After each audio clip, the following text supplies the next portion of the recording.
I don't mind bodybuilding. I don't. I think that bodybuilding, when it gets to the degree where people are starting to use drugs to enhance themselves for bodybuilding, I think it's incredibly unhealthy. I think that defeats the purpose. Like when I first started training as a kid, I just wanted to look better. I didn't even know about drugs at that point. I looked at guys like Arnold and Frank Zane, and I thought that's just what they looked like. I didn't realize that they were enhanced in some way. So the pursuit for me was just about developing muscles and looking more aesthetic and looking better and feeling better along with it.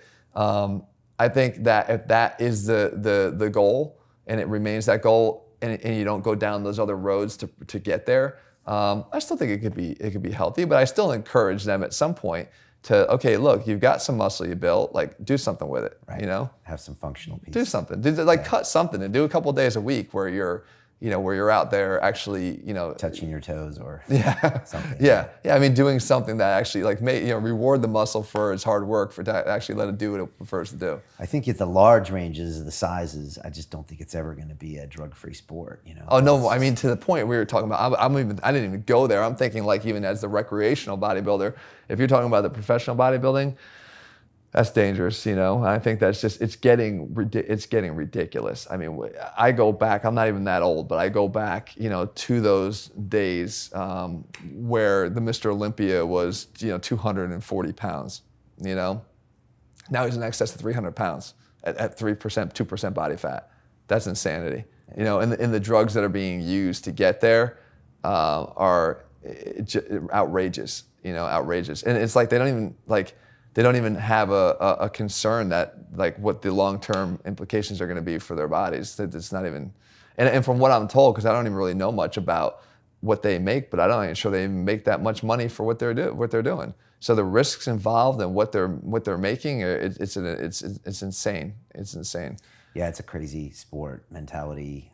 We had Dorian Yates on before, and he trained until he tore his tricep and his bicep, and he was 265 lean on stage, and everything he did to get there. Yeah. And for him, I mean, look, there is something to be said about pursuing a discipline and what it teaches you mentally. Mm-hmm. But I mean, he destroyed his body and almost destroyed his life coming off of that. And he's somewhat, he doesn't regret those days because that's what he did, but he'd certainly he's feeling the repercussions of those these days, right? Well, yeah, he kind of changed his whole methodology. Also for him, he no longer associates himself with the Mr. Olympia, but a lot of guys do. Yeah. So they try to stay in shape. They try to go back later and still be in shape. And Dorian just kind of walked away from all that. So he can take his shirt off now. And I mean, he's still not in bad shape. But he doesn't need for you to see him as the super big guy. Right. He's kind of over that. Right. But that's a mental shift most guys can't make. I don't think a lot of people can make that. What about, we see Hollywood actors these days, and rap stars. Everyone now is needing to be big. A lot of drugs being used to get there. I mean, is this going wrong too? High school kids asking about, where do I get the steroids? I need the steroids. I mean, I get questions all the time, on my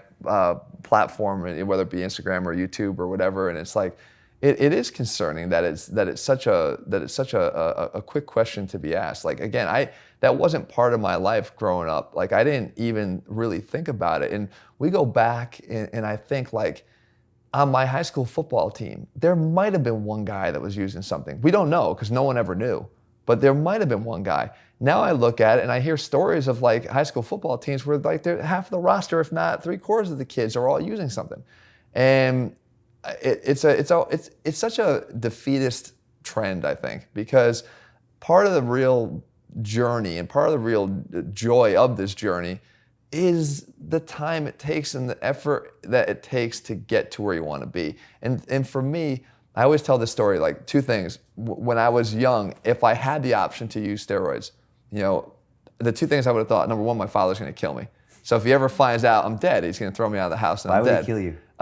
He didn't want me doing anything. He didn't want me, I never drank and I never did drugs because of him. And my parents were divorced. So we lived with my father. So I'm like, if I screw this up, I'm toast. I'm out of this house. I got nobody, So I was always so fearful of doing anything wrong. So that I threw that in the bag of that would get me the eviction notice. So that was out. And then I had the other fear that if the results I'm going to get are either A, not long term, nothing I could, I'm going to have to stay on this stuff to maintain it, then I don't want it. And number two in that sense, was I always felt like, but it's gonna shortchange everything, like the whole part of the enjoyment. I was being truthful when I said before that I wanted to, like, I liked the feeling I got, and I still do to this day, the feeling of achievement I get from doing what I do. Like, I feel like this is something I can control in my life.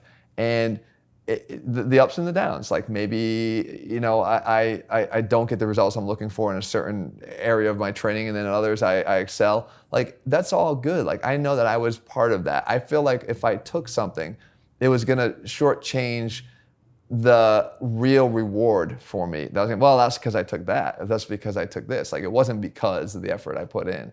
So I always encourage people, whoever consider that, I'm like, do you find any reward in what you do? Do you find any inspiration from your own efforts in what you do? If you do, stay away from that shit, because you don't need it. Like, but it's gonna take time. It's gonna take a lot longer than it would if you were to use something. But it's gonna be that much more rewarding to you, and you're always gonna be able to walk around knowing that you did this. Like, you are responsible for how you look. Like, you did. You didn't shortchange this at all. You didn't take any shortcuts. And to me, I think that is like one of the biggest things that keeps me inspired to this day on what I do. And especially as I age, now it's like, okay, well, let's see. I know plenty of guys that have never taken anything that look amazing, older, much older than me. I use that as inspiration to be like, look, I want to continue to look good, you know? Because they know the hard work it takes to do it, so they're still willing to do it when they're older. Yeah. It's not like, wow, it's more of a challenge. Yeah, it's more of a challenge, right? It gets harder to wake up in the morning and make sure you do it before you do your interviews. You know, like it's probably not the same as it was 20 years ago, but you know, now it's actually part of the process. You know, you challenge yourself to make sure you do it and get it in. Yeah. And I think that's the reward.